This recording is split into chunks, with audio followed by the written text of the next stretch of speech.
Hello বন্ধুরা, আজকে একটা পুরাতন দিনের একদম রেসিপি নিয়ে চলে এসেছি। দেখুন, কচু শাকের আজকে রেসিপি করব চিংড়ি মাছ দিয়ে, নারকেল দিয়ে। আর এই কচু শাকের পুরনো দিনের একটা রেসিপি, মা ঠাকুমার হাতের রান্না। তো বন্ধুরা, এখন আমি এই কচু শাকটা কেটে নিই।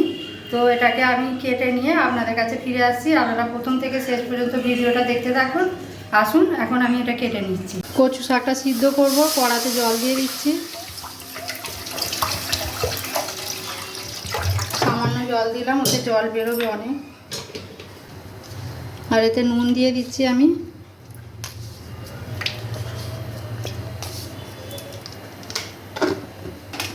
তো দেখে নিন বন্ধুরা, আমি কচু শাকগুলো কেটে পরিষ্কার করে ধুয়ে নিয়েছি। সিদ্ধ বসিয়ে দিচ্ছি।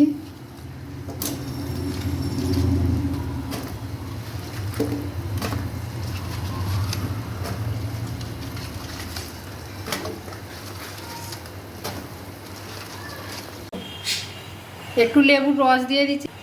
সিদ্ধ করার সময় সামান্য আধ ভাঙা লেবু কেটে আমি রসটা দিয়ে দিচ্ছি। চাপা দিয়ে দিলাম, এটা সিদ্ধ হোক। তো বন্ধুরা দেখে নিন কতটা কমে গেছে।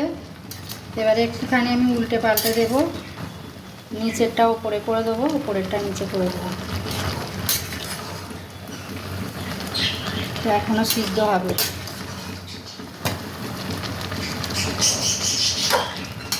আরও কমে যাবে এটা।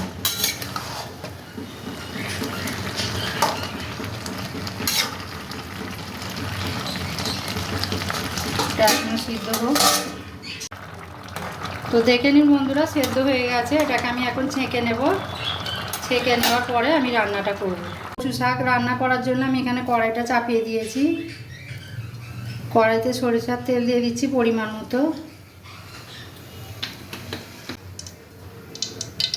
ফোড়নের জন্য দিয়ে দিচ্ছি গোটা জিরে,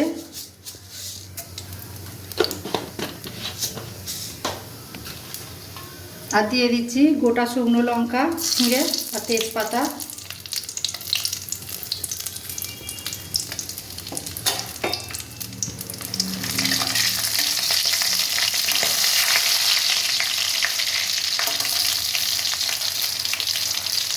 এখানে চিংড়ি মাছটা আমি আগে থেকে ভেজে নুন হলুদ মাখিয়ে রেখে দিয়েছি।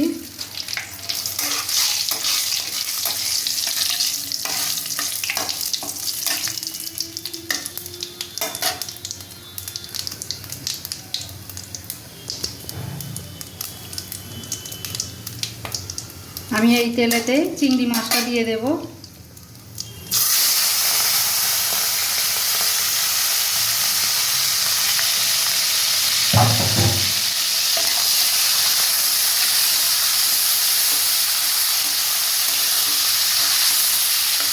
চিংড়ি মাছটা সামান্য নাড়াচাড়া করবো একটু।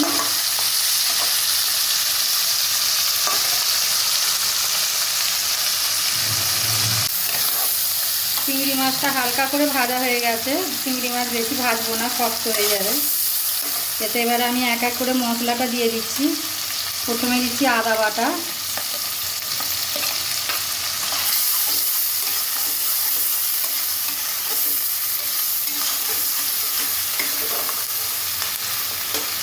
আদা কাঁচা গন্ধ চলে গেছে। এবার দিয়ে দিচ্ছি জিরে বাটা, জিরে গুঁড়ো আর হলুদ গুঁড়ো, লঙ্কা গুঁড়ো দিয়ে দিলাম একসঙ্গে।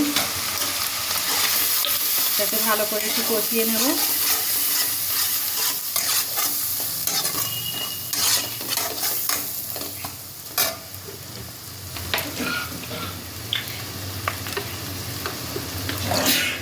মশলা ধোয়া জলটা আমি দিয়ে দিচ্ছি।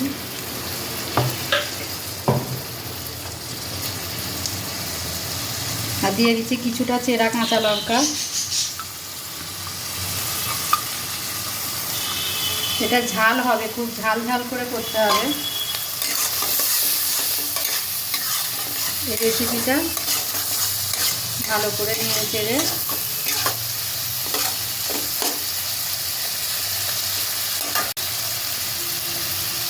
স্বাদ মতো নুন দিয়ে দিচ্ছি। নুন ওইতে দেওয়া আছে সিদ্ধতে, এতে অল্প আমি নুন দিচ্ছি।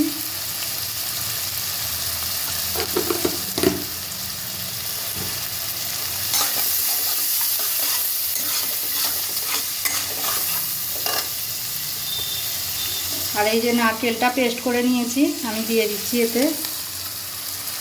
নারকেল আপনারা দিলে দেবেন, না দিলে নাও দিতে পারেন।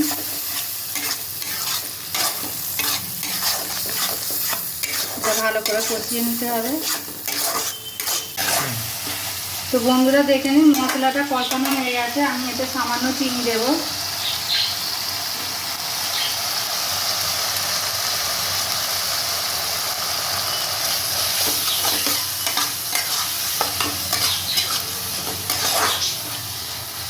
এবারে আমি সিদ্ধ করে রাখা কচু সেদ্ধটা দিয়ে দিচ্ছি।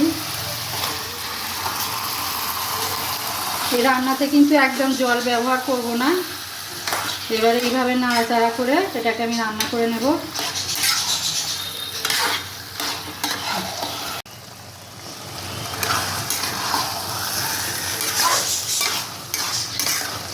তো বন্ধুরা দেখে নিন এবার শুকনো শুকনো হয়ে গেছে। এটা এইভাবেই রান্না করতে হয়, এতে একদম জলই লাগে না, এটা একদম পুরোটাম শুকনো শুকনো হবে।